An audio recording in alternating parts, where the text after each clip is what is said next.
ये सवाल भी आपके जेईई में पूछा हुआ है, 2024 में पूछा हुआ सवाल है। इस पे भी बेटा थोड़ा फ्रिक्शन काम आएगा, कॉन्सेप्ट वही लगेगा बेटा। फिर हम लोग देख रहे हैं आगे। यहाँ पे क्वेश्चन में बोला है एक ब्लॉक है ट्रॉली, ओके, ये 6 kg का है तो नीचे लगेगा 6G, G का वैल्यू 10, तो नीचे कितना लग जाएगा 60 न्यूटन चलेगा। जैसे ये ब्लॉक नीचे जाएगा इस रस्सी में बेटा टेंशन आ जाएगा, रस्सी में क्या आ जाएगा, टेंशन आएगा। हम ये 6G से नीचे जाएगा और ये टेंशन इस ब्लॉक को आगे लेकर जाएगा।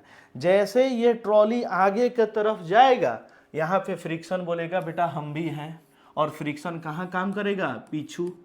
तो फ्रिक्शन फोर्स का formula mu into N. N क्या होता है, हमेशा परपेंडिकुलर लगता है सरफेस के। अगर नीचे लगेगा बेटा ये 20 है, 20G, तो ऊपर कहेगा नॉर्मल एन।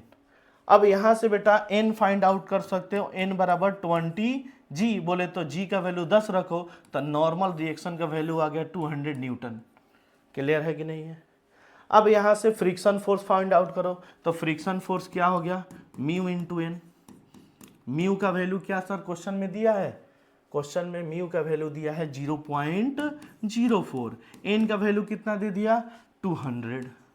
ये डेसिमल हटेगा तो 00 कट जाएगा और ये हो जाएगा 4 दूनी 8 न्यूटन।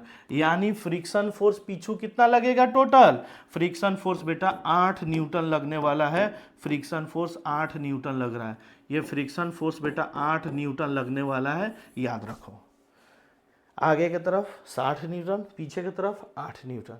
क्वेश्चन में बोला है एक्सेलरेशन बताइए, बेटा एक्सेलरेशन के लिए वही ट्रिक यूज करेंगे, बहुत ही अब ट्रिक यूज कर सकते हो। पहले कॉन्सेप्ट पे ये बनाने आना पड़ेगा कि फ्रिक्शन फोर्स कैसे फाइंड आउट करते हैं। एक्सेलरेशन के लिए बेटा वही ज्यादा फोर्स माइनस कम फोर्स अपन टोटल मास। ज्यादा फोर्स 60 न्यूटन, कम फोर्स 8 न्यूटन अपन टोटल मास कितना है 20 kg, और ये है 6 kg 26 kg। अब देखो 60 में से 8 गया 52, ये हो गया 26, 13 से कटेगा 13 दूनी 26, 13 चौका 52, 2 एकम 2 दूनी यानी 2 मीटर पर सेकेंड स्क्वायर। ऑप्शन में 2 मीटर पर सेकेंड स्क्वायर सी ऑप्शन है। क्लियर है, जेईई में बेटा पूछा हुआ सवाल था, बहुत ही अच्छा कॉन्सेप्ट है। अगर ये नीचे जैसे जाएगा ये आगे आएगा तो फ्रिक्शन, ये बेटा फ्रिक्शन हमेशा सरफेस पे लगेगा, याद रखना। अब यहाँ पे सरफेस पे जैसे आगे जा रहा है फ्रिक्शन पीछे काम करेगा। फ्रिक्शन फोर्स हमने बहुत ही अच्छा बताया कॉन्सेप्ट पहले। नॉर्मल रिएक्शन ऐसे रखा है तो नॉर्मल ऊपर लगेगा, इंक्लाइंड है तो यहाँ पे normal reaction mg cos theta था। अब आगे मूव करते हैं,